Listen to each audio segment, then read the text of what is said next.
Today we're going to have a conversation with Vern Ray, who has been born, raised, and lived in Nipigon, and he has got lots of background information that he would like to share with everybody. Okay, do you want me to talk or you want me to? You talk. Okay. I wrote some notes down here. I grew up and I spent my first 5 years down in a little mill. My father worked there.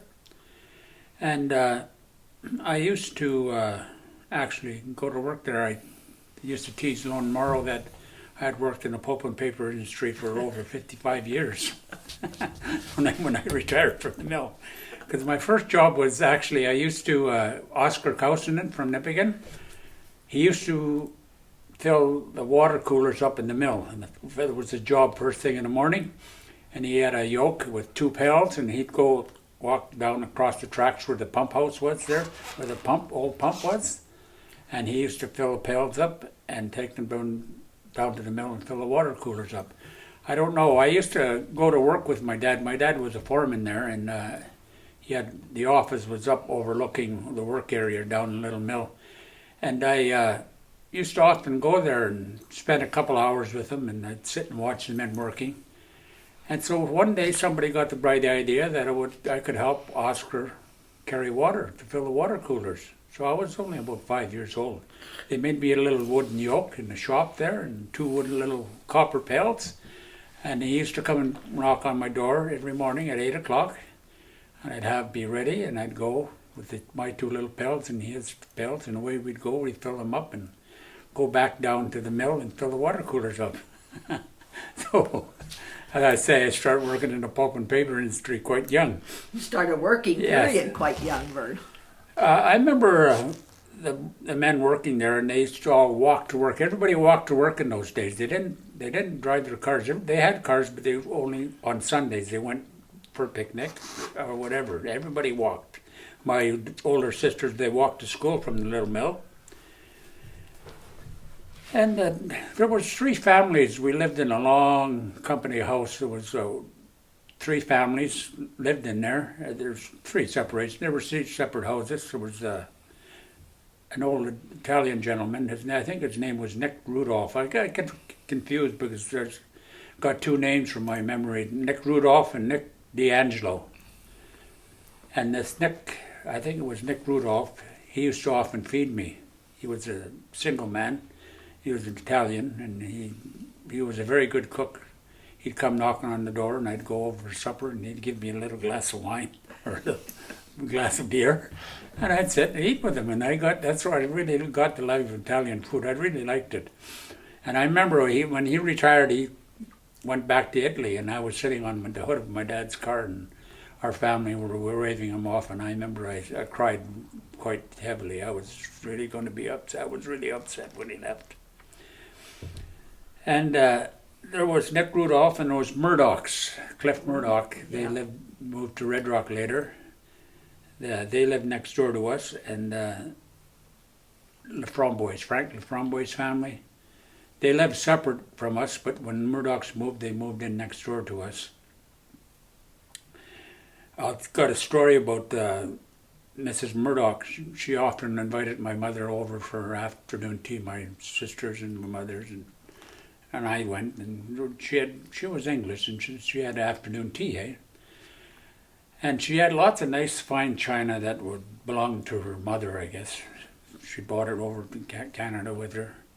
And when the move came to go to Red Rock, she didn't trust anybody but my older brother to move for China.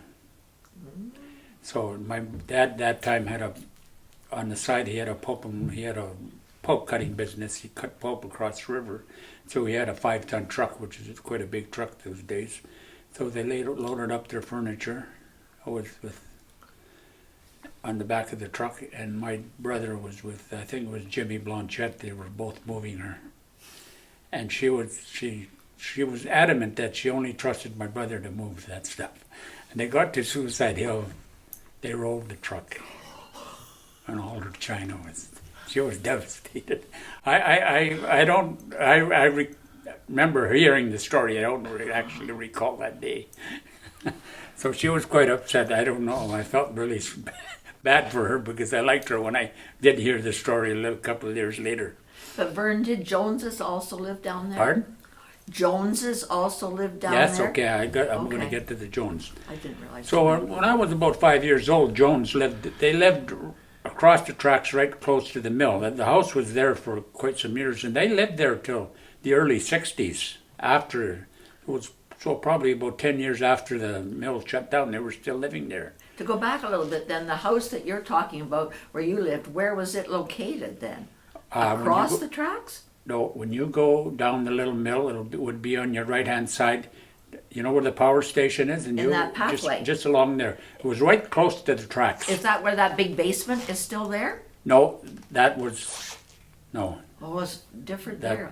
That big basement was going to be the original Brompton Pulp and Paper office buildings. That was where on the corner here. Okay, well, I've been churches. asking around. Who knows Yeah. about that basement? So Yeah, I'm glad you that's knew. what originally, and they decided not to build there. And I guess they had drilled a well for the pump, and then they put a pump there, and that was where everybody got their drinking water. Okay.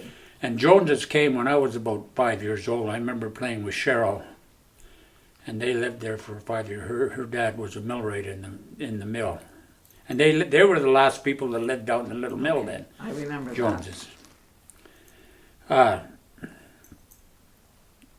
Yeah, and then, well, I remember living down there. We used to often climb up the mountain. We'd pick blueberries every year, but we used to go watch the boats. The boats would come in to load ties from the sawmill, eh? We'd go out there, and it was quite an operation. It was just something to see, you know. And when the mill shut down, my dad bought the house, just his portion, and they cut it in half. I remember that they cut it in half with a handsaw. Nobody had power tools. They cut it all day with a handsaw, and they jacked the house up and they put it on logs, and they skidded it all the way up from the little mill to the corner of Newton and Park Road. So that house there is for sale now. The main part of that house is originally from the little mill. So you mean the house that Barry Laukinen owns on Yes. that corner? Yes, that's, Wow. I guess you could say that's the last surviving thing of the little mill, Right. you know. I actually told, I forget who was doing the signs, but I told her too late. That's actually kind of a historic house because it's from the little mill, Right. you know. Yeah, and if you go walking up the walking trail behind the M&R, you know, and you come out down Little Mill, you come out on the power line. Mm-hmm. When you come out on the power line, right on the very left-hand side, or the right-hand side, there's a little clearing there. You'd see it. And there used to be an old man that lived there. And I remember my dad used to go visit him. And he had a nice little house there. I don't know what he did. He must have worked in the mill. And he had so many flowers around that place. It was just, I used to just be in awe when I went there because it was so colorful, eh? Yeah, the cleared area is still there where he lived. So Vern, in that area, there was almost a little community. Eh? There was almost a little community down around there of people living there then. I don't know. I just remember the one house. No, I'm thinking with all of you people living Down there. the little mill? Yeah, it was almost a little community there. Well, there was 1, 2, 3, 4 families. Yeah, You know. yeah. Yeah. I used to remember,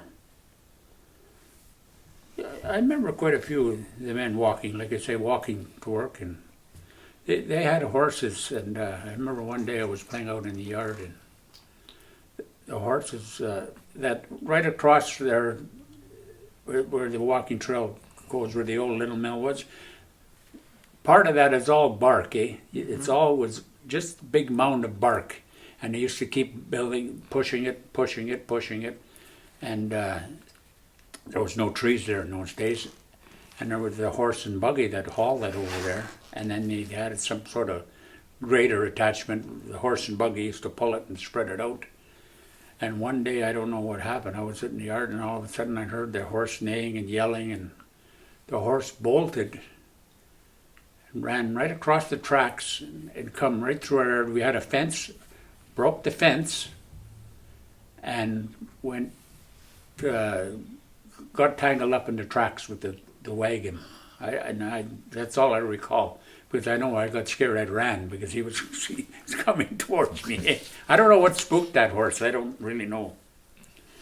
So my dad moved that house up to the Little Mill, from the Little Mill up to the corner of Park Road and Newton, and there was nobody here then. Just the next house over, the next people come were the Lalondes. They were there, and I think across the street was Bill Brevo. That's some relation to Bill Neil's. Brevo and They had a house there. There was some houses on Newton Street that would be on the east side of Newton Street. There was some houses there, but as far as the other area, DPville we called it, there was nothing there. There was nobody there. So, Vern, would your dad have had to buy that lot from the town? That little there was space? some. I forget the Finn. There was some Finn man. He owned them and he divided them up. It's actually his name is on the deed of the property, but I can't remember his name. Yeah, I remember when he was, because when we bought that property, there was no trees there. It was all cleared out already. I don't know. It was a part of a field. I'll get to that later. But I remember him piling brush and burning, cutting brush and burning in every lot. He cleared them all pretty well by hand. Most of them. I'd say 90%. Some of them he didn't. Down in Little Mill, the fishing was really good off. There was a mill dock there, and I recall. I don't know if I recall this or my sisters mentioned it in the story, but they'd say to my brother, they'd say, you better hurry up and go get some fish, because Dad said he wanted fish for supper. He's going to be home at 4 o'clock. He'd say, lots of time. It'd get to be about 3 o'clock, as they say, no, he'd still go. Then about 20 after 3, he'd get ready, he'd get on his bike, he'd go in the backyard, dig some worms, and get on his bike and go down, and they said, 10 minutes later, he'd come back with 3 or 4 pickerel and say, here, supper, shut up now. No, but I remember that often. They'd go, supper just didn't take very long, right off the dock in the middle of the mill. Yeah. And Ted Broughton. Ted Broughton was the police chief. And his boy, Scott, I remember Scott very well. He was about 12 years old, and he caught his first fish. He caught a little trout. About that big. And my dad used to mount fish similar to that style, native style. And he bought it to my dad, and he said, this is Scott's first fish. He said, could you mount it? My dad says, okay. Yeah. Nobody had a fridge in those days. They had an ice box. So he put it in the ice box. I guess it was sitting there. And my mother had died when I was 5 years old, so my sisters were the cooks, and so one of my sisters was going to cook supper, and she was looking in the ice box to see what she saw that fish. Oh, maybe Dad would like that fish.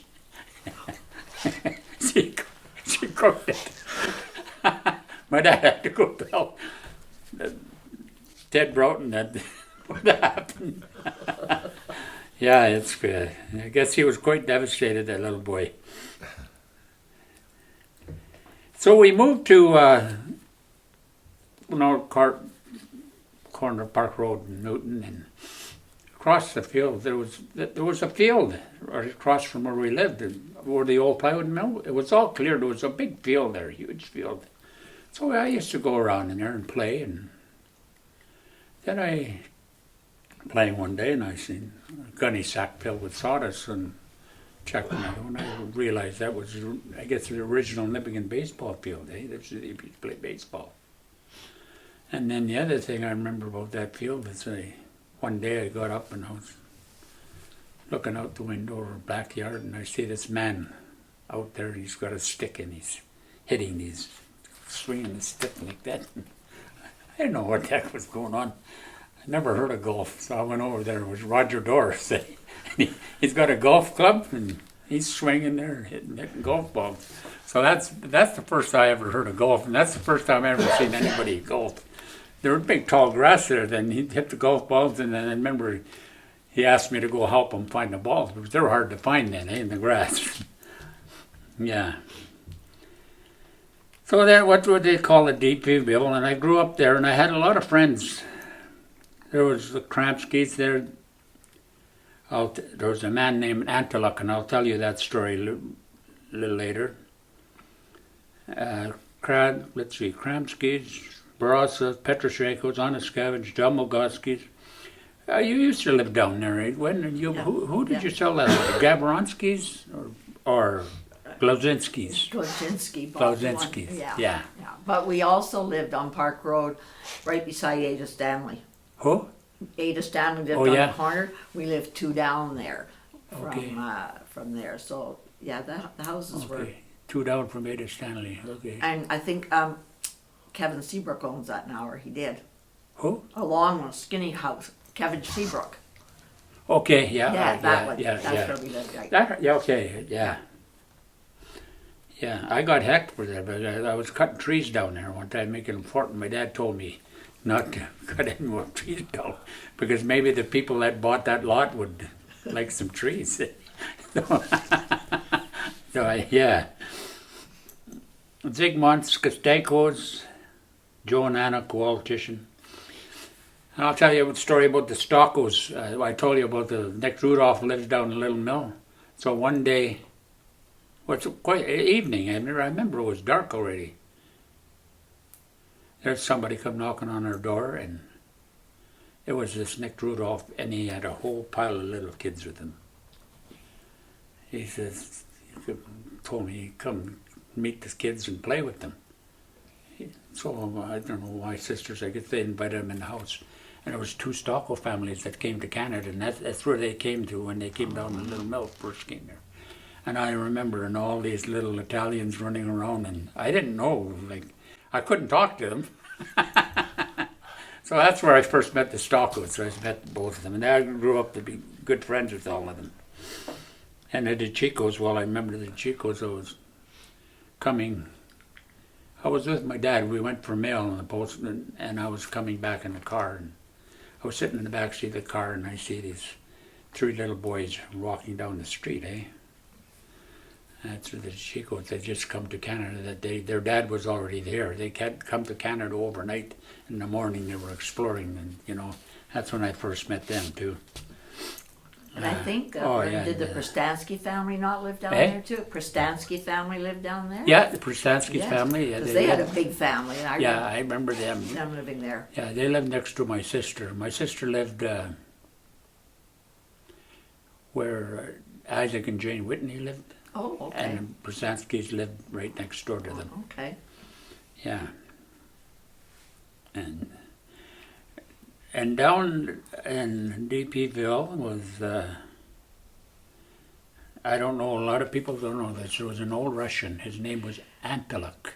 Okay, we're going to pause right here because our camera stops and we'll restart it. Okay. Okay. We're going to continue with Vern talking about, he called it DPville in those days, but down around Newton Street. Yeah. Yeah, well, when they called it DPville, we knew it was kind of derogatory, but we didn't like it. And I didn't like it. They were all my friends. Right. You know what I mean? But it meant that's what everybody called it. It was just displaced They didn't persons. mean anything. Right. Then we learned that it meant displaced person. Right. Yeah, and then I think then after that I felt a little better about it. You know what I mean? Yeah. But down, I guess it's on the corner of. I guess it's Sanderson or Renison, where Rosie Burby lived, big house there. This Russian built it. He was a Russian, Anteluk, and he was very old. I remember him. But it was actually a window factory. When he had every kind of machine in there you could imagine. We never saw such a thing. He'd let us come in there, and he made windows, very high quality windows. He had glass, and he put them all in. I'm sure there was a lot of people in it, and I'm sure bought those windows. And I don't know what happened to him. I guess he was quite old, so I imagine he died. And then, I don't know. I remember we used to go quite often and watch him. As long as we stayed out of his way, we could watch him, Yeah, Anteluk. And then the CNR station, they had we often used to go to the CNR station I used to go there. Just the station operator there was a man named Bill Long, and he had hands like I'd never seen so big hands in all my life. They were huge, and he at one time boxed for Canada at the Olympics. This man, so everybody wanted to go see his hands. All the little guys. And there was a man lived down there too. His name was Dave Labine, the CNR. You remember the old coal chute? He used to load the trains with coal and water. And I was only 6 years old, and I used to like to watch. So he told me, okay. He had a little house down there, a CNR house. And as long as I sat on the front steps of his house, I could sit and I could see all that. But I couldn't leave that front step. I had to stay right there while he was busy filling the trains, you know. And I remember down there every year there used to be a museum train come through, a zoo train. There'd be animals in it. I remember big snakes and all sort of exotic animals. They'd come by once a year. Did it stop? Yeah, it stopped. Yeah, and and the go people and used see to it. go and watch. Oh. Look, yeah. Neat. I don't know if it was every year, but I remember going a couple years. And then we used to go swimming down to the mud flats. If you go down to the marina today, you'll see that there's that cement slab there. There's the old CNR pump house. Well, that was all water then, and we used to go there, and it was a small little pump house, probably about 4 feet by 4 feet, and around it they had a kind of like a boardwalk, and we'd all go there and sit around the boardwalk, and that's where we swam when we were young. It was actually it wasn't a very nice swimming area because it was kind of weedy, but it was cool. And down the mudflat, the last man to live there was a man named Jerry Morso. He lived down there, well, I don't know when he left there, I can't, but he died probably, but he had a little shack down there, and we used to go down there, and in those days hockey sticks were made of ash, and then if we had a whole broken hockey stick, we'd take it down there, he'd put it in the creek to soak for a week, and go back, and he'd make us a bow and arrow. It would take him about 2 or 3 days to make a bow. So we'd go there and sit there, and he'd tell us stories, and we'd have to run uptown to get a snuff for him, or whatever, and then he'd come back, and he would only make you one a summer. Oh, he said, I made you one already. And yeah. And down there was Jimmy McCullough's dad. They had a big rink there, and all the kids spent pretty well all winter playing hockey down there. And I used to have to walk. I started out, there was no separate school. I walked to the public school, and it was cold. I know you hear stories about walking in the cold, but in the wintertime, in the north wind all the time, and you're only, 6 years old, and you're walking up there, it's cold. I used to remember walking up backwards to school. And there was no bus there, and I don't recall taking lunch, so I'd walk back for lunch and walk back to school. I was thinking about what I was writing this down. I don't think I had much time to have lunch. Just have lunch and get back to school again. And you daren't be late because Mr. O'Neill was the principal. You don't want to be late. Yeah. And on the way home from school, I remember I have lots of memories of Lespi's Bakery. If you had 5 cents, you'd go in there and you'd get yourself some pretty tasty. It smelled really nice, Lespi's Bakery, walking Bay Street. And I don't know how we got onto this, but it must be me or Terry Winfield or maybe Clifford McCullough. I'm not sure. We used to walk home to school together. And we somehow ended up down behind here, and we ended up on part of there was a boardwalk around the lagoon one time, eh? And when we were kids, that boardwalk was still there, parts of it anyways. And So I remember one day we were walking on, we were singing. We learned Frere Jacques in school that day. So we were singing Frere Jacques. I think it was me and Doc, Terry Winfield. And lo and behold, we come on, there's a horse down there. A horse. It's in the stable, dugout. It was Mr. Everett's horse. And so, wow, oh, look at that horse. Who ever seen a horse, you know? So we're playing it on there, and Mrs. Everett come out with her broom. And she chased us away. There are good pictures in the museum of that little shack with that horse in it. It was You're dug right. out there. Yes, it was dug out on the side there. Right beside where my brother's house is there. Right, yeah, there was good pictures of that. I actually, when he bought that lot after it burned down. He bought that lot. That was where Everett's house was, and I often meant to go climb down the bank and just look, see what's left there, eh? Yeah. Yeah. I remember going to the first hockey game. My first hockey game was at the old outdoor arena, and it was snowing so hard. It was a night game. I think they were playing. I remember it was the Port Arthur Bearcats because I remember their uniforms. It was snowing so hard they had to stop and plow, so they could play and then play a little more, stop and plow again. Yeah. And after the old arena, after the arena closed, they used to open they had the big windows there on the side. They used to open those, I don't know, to let the warm air in or whatever. But we used to climb in there and play hockey, until the ice melted. I can remember those windows flapping in the Yeah. wind. When the wind got going, Yeah. and they were open, they go bang, bang, Yeah, bang, and yeah, you could yeah. hear them. Yeah. Yeah, that's how we get it. Because the snow would fall off the roof and then you could climb right up there. Yeah. Yeah, we could get about an extra weekend. There was an arena manager named Dave Meharry later. Dave Meharry, you remember him? Mm-hmm. I think he liked to go to visit the Legion. Because if we were around the arena, we knew about 9 o'clock every night, the arena was going to close out. He'd give us the key, and he ran the canteen, so there'd be a bunch of hot dogs left. And he said, you guys can have those hot dogs, lock the arena up when you leave, and somebody had to give him the key the next day. And we had to turn the lights down low so we couldn't burn too much power, eh? And we play hockey there till 3 o'clock in the morning. Oh yeah.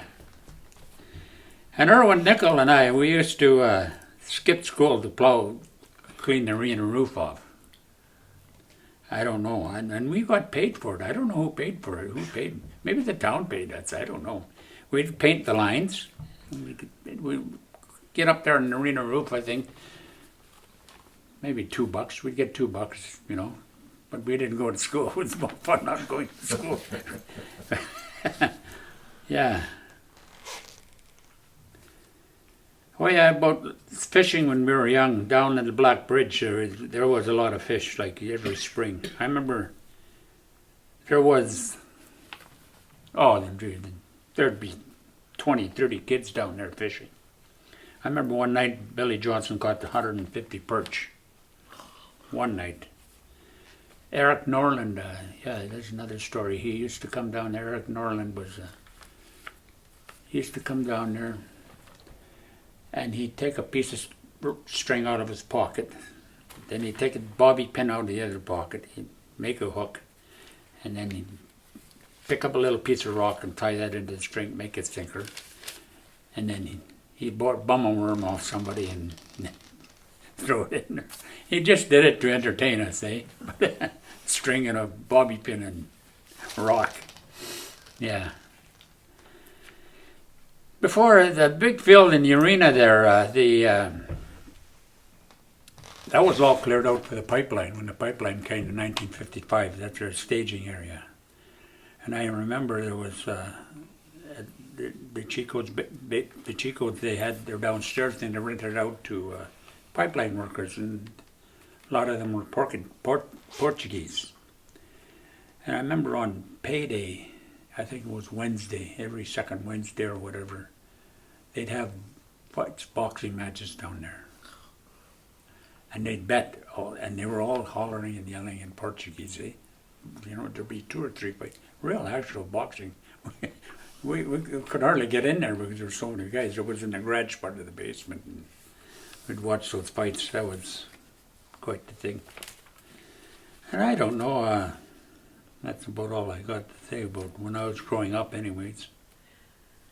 That's excellent. You've told us all things you talked about today, Vern, we have really not heard before. Yeah. So that's really good, and I'm really glad you gave us so much information on the old mill, because other people around have got vague memories of that area. And the one thing would have been interesting if you knew the name of the company that had that old mill. We've talked to about 4 different people. Nobody knows for sure. Well, the first one was called Lake Sulphite. Thank you, because that's the name that... and then Brompton, I think. Right, that's the name we came up with, and then we weren't sure. Okay, Lake Sulphite. I can actually tell you another story about the little mill. It was a hot, humid place to work in the summertime. And on paydays, I think it was paydays, I could remember sitting up in my dad's office. He had I had a little bed there for me, and I was just very little, so I guess when I went to work I had to rest. But I had a little lunch pail, I'd go with him, you know. And so I remember sitting up there, and it was on paydays, and there was, I don't know how many wet presses there was maybe 4 or 5, and they used to have it sticking, turning around, the pulp would come off, it's just something like a paper machine, but there'd be thick slabs of pulp, and you had to cut them with this wooden stick, and it'd fall, and you cut it, and then you get a square about that big. And they'd slow those machines down so 1 or 2 guys could run all those wet presses.